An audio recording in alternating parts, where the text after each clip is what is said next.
दोस्तों pre board परीक्षा के लिए यहाँ पर आपको कक्षा 12वीं अर्थशास्त्र का मैं पेपर बताने वाला हूँ, जिसमें से आप लोगों को सभी क्वेश्चन याद करने रहेंगे। एक बात सभी स्टूडेंट्स को मैं बता देना चाहता हूँ कि आपकी वार्षिक परीक्षा के लिए इसमें के मैंने 12 सेट बना लिए हैं। अगर आप लोगों ने उसको कंप्लीट पीडीएफ जो नोट्स है वो देख लिया एक बार भी, तो आराम से आप पास हो जाओगे। ठीक है, बस आपको याद करना रहेगा अच्छी तरीके से। अब प्री बोर्ड परीक्षा के लिए ये पेपर जो मैं बता रहा हूँ इसको आप अच्छे से सीखेंगे। आइए स्टार्ट करते हैं। सभी स्टूडेंट्स चैनल को सब्सक्राइब जरूर करके रखिएगा ताकि आपको एनुअल एग्ज़ाम तक सारी अपडेट मिलती रहे और आप अच्छे से अच्छा प्रदर्शन आपकी वार्षिक परीक्षा में कर सको। सभी बच्चों से मेरा ये कहना है कि हमारा ऐप ज़रूर डाउनलोड करें, क्योंकि ऐप पर हमने इकोनॉमिक्स सब्जेक्ट का जो कोर्स है स्टडी मटेरियल के रूप में दे रखा है, तो आप अच्छे से उसमें याद कर सकते हैं। सही विकल्प चुनकर लिखिएगा। पहला क्वेश्चन आपकी स्क्रीन के सामने आ चुका है। दोस्तों ऐप की लिंक मैंने इस वीडियो की डिस्क्रिप्शन में डाल रखी है और चैनल के अबाउट सेक्शन में भी दे रखी है, आप ज़रूर डाउनलोड करेंगे। ठीक है, देखिएगा। समष्टि अर्थशास्त्र में अध्ययन किया जाता है। साथियों, जो समष्टि अर्थशास्त्र है इसमें अध्ययन किया जाता है और वो है समग्र का। ठीक है, समग्र का मतलब होता है संपूर्ण।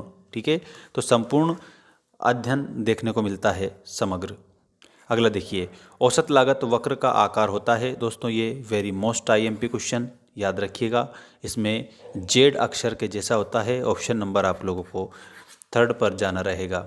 ठीक है, औसत लागत वक्र का जो आकार जेड अक्षर के जैसा होता है।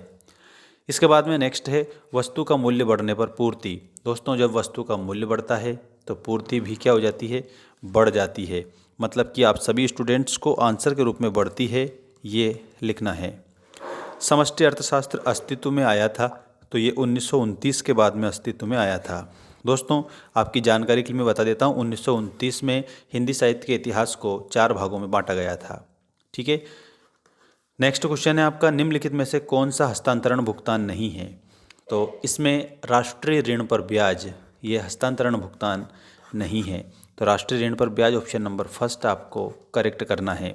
साथियों चैनल को सब्सक्राइब करके रखना ताकि आप सभी को वार्षिक परीक्षा तक नोट्स में उपलब्ध कराता रहूं और आप आराम से पास हो जाओ।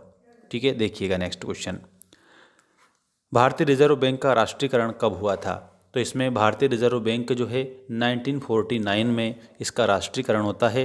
तो यहाँ पर आपको 1949 आंसर के रूप में लिखना है। निवेश के निर्धारक घटक कौन से होते हैं। दोस्तों इसमें निवेश के निर्धारक घटक आपसे पूछे हैं तो आप सभी बच्चों को पूंजी की सीमांत क्षमता भी बताना है, ब्याज की दर भी बताना है। इसका मतलब आ और बा दोनों ही आप लोगों के क्या हो जाएंगे, दोनों ही आप लोगों के करेक्ट आंसर के रूप में हो जाएंगे दोस्तों। ठीक है, इसके बाद में नेक्स्ट क्वेश्चन आपकी स्क्रीन के सामने ये आ चुका है, रिक्त स्थानों की पूर्ति कीजिए। यदि आपको इसका पीडीएफ चाहिए, इसमें के 4 सेट और भी हैं मेरे पास में, जिसका संपूर्ण पीडीएफ हल सहित आपको चाहिए तो आप मेरे ऐप को जरूर डाउनलोड करना। ऐप की लिंक मैंने डिस्क्रिप्शन में दे दी है और इकोनॉमिक्स में आप आराम से पास हो जाओगे, लेकिन याद जरूर करना रहेगा उनमें से आप लोगों को। देखिए, रिक्त स्थानों की पूर्ति कीजिए का पहला इसमें क्वेश्चन, छोटे चरों का अध्ययन अर्थशास्त्र में किया जाता है।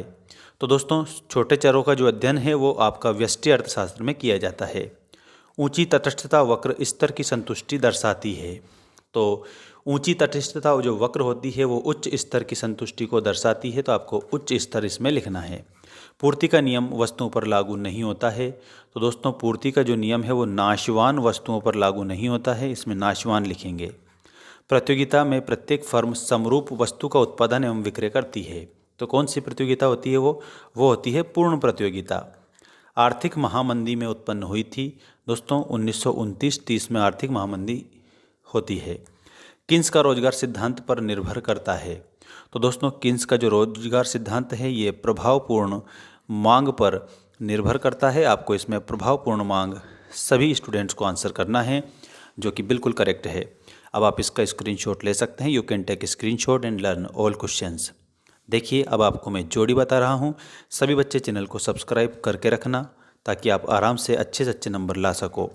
और यदि आपको पीडीएफ फॉर्मेट में नोट्स चाहिए, वीडियोस चाहिए, तो आप हमारे ऐप को डाउनलोड करके मात्र 199 में आपका इकोनॉमिक्स का परचेस कर सकते हैं, जिसमें इकोनॉमिक्स के साथ साथ आपको मिलेगा हिस्ट्री सब्जेक्ट और हिस्ट्री के अलावा आप लोगों को मिलेगा ज्योग्राफी सब्जेक्ट। ज्योग्राफी के अलावा आप लोगों को पॉलिटी भी देखने को मिलेगी और सारा कोर्स मात्र ओनली 199 में। ये मैंने अभी ऑफ़र आप लोगों के लिए चला रखा है हमारे ऐप पर। ऐप की लिंक डिस्क्रिप्शन में मैंने डाल दी है।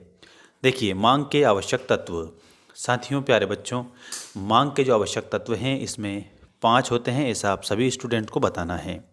स्थानापन्न वस्तुएं, इसमें आपको कार और पेट्रोल स्थानापन्न वस्तुओं के रूप में आंसर करना है, क्योंकि दोस्तों कार और जो पेट्रोल है इसको एक स्थान से आप दूसरे स्थान पर ले जा सकते हो, इसलिए ये स्थानापन्न वस्तुएं होती है।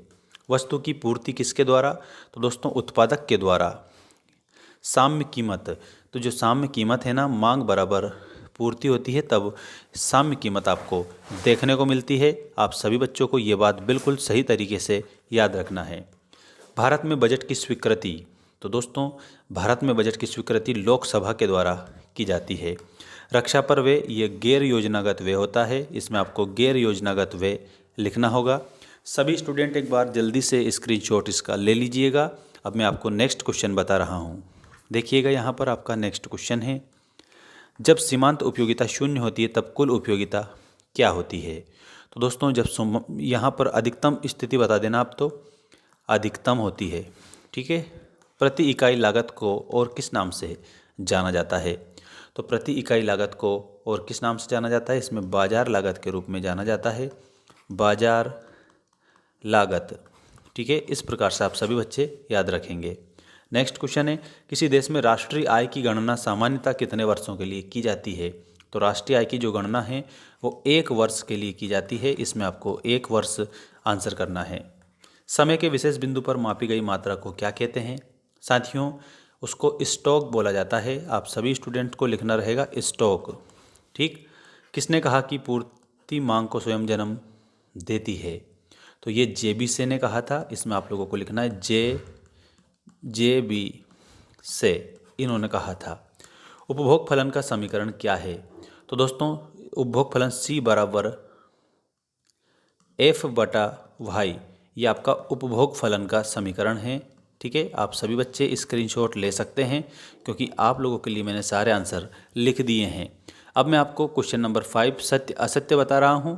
जल्दी से सभी स्टूडेंट चैनल को सब्सक्राइब कर लीजिएगा, क्योंकि इसमें से आपकी एग्जाम में 101% क्वेश्चन देखने को मिलेंगे। देखिएगा, उपभोक्ता संतुलन बराबर सीमांत उपयोगिता माइनस मूल्य होता है, तो इसमें आपको आंसर में सत्य लिखना है। उत्पादन बंद कर देने से स्थिर लागतें शून्य हो जाती है, ये बात भी आपको इसमें सत्य के रूप में लिखना है। साधनों की सीमितता ही आर्थिक समस्याओं का मूल कारण है, तो दोस्तों ये बात भी आपको सत्य लिखना है। समग्र मांग और समग्र पूर्ति का अंतर स्फीतिक अंतराल कहलाता है, ये बात भी सही है, यहाँ पर इसको भी सही लिखना है। रिकार्डो ने प्रतिपादित किया कि पूर्ति अपनी मांग स्वयं सृजित करती है, तो दोस्तों इसमें आप सभी स्टूडेंट्स को क्या लिखना रहेगा? इसमें आपको कमेंट करके आंसर बताना है, क्योंकि मैंने दोस्तों अभी थोड़ी देर पहले आपको आंसर इसका बता रखा है। व्यापार संतुलन भुगतान संतुलन का अंग है, तो दोस्तों इसमें आप लोगों को ये सत्य लिखना रहेगा।